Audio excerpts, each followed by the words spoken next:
Hello, Hugo Chevrette from SFM Technical Application Group. I'm here for the Ask the Expert series.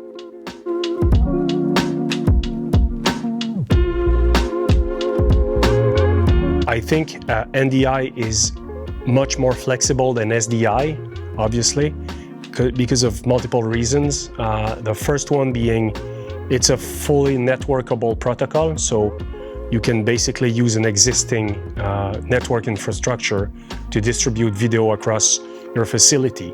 You can also use NDI to multicast video, so basically you can send one source to multiple destinations in the same facility. You can, as mentioned earlier, leverage existing network infrastructure. But SDI also has its advantages. SDI is more of a, I wouldn't say a legacy, but it's still very widely used in the industry.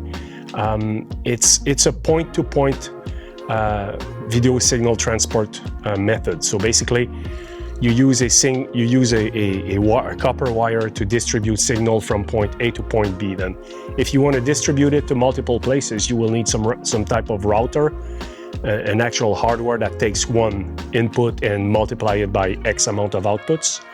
But it is still the best solution for full-blown, uncompressed 4K or even 8K video with the lowest latency possible. Obviously, using NDI has its advantages, but also its inconvenience. It has a little bit of latency, just a little bit in the full bandwidth NDI flavor. But again, for any type of corporate AV, hybrid type of workflow or educational, I would highly recommend NDI. For standard studio that would already have an existing infrastructure of copper wires, I would still recommend SDI. But again, here it's a matter of, if you're setting up a brand new studio, I would highly recommend going with NDI. If you are trying to retrofit some older technology or some new technology in an older studio, I could recommend SDI.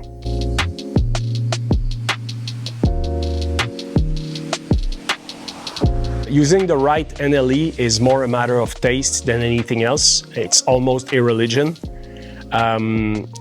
It really depends on what you have been studying or which platform you learned in the first place. If you were studying in a broadcast engineering degree or a broadcast type of course, there are strong chances that you have learned Media Composer at school or college or university. Also, if you were studying in a movie curriculum, there are multiple NLEs used in movie editorial, but still the main one is Media Composer. But if you have done anything like ads, short movie, anything that has to do with web editorial, strong chances is that you are using something else than Media Composer. Media Composer has a solid workflow, but a little bit more of a, it's not more complex, but it's a bit longer, because we highly recommend to transcode any type of media you're putting in the system, where some other platforms are much more codec agnostic. You can basically throw everything at Premiere or Resolve, any type of clips that were taken from a phone to a standard camera like photo camera or other Blackmagic cameras.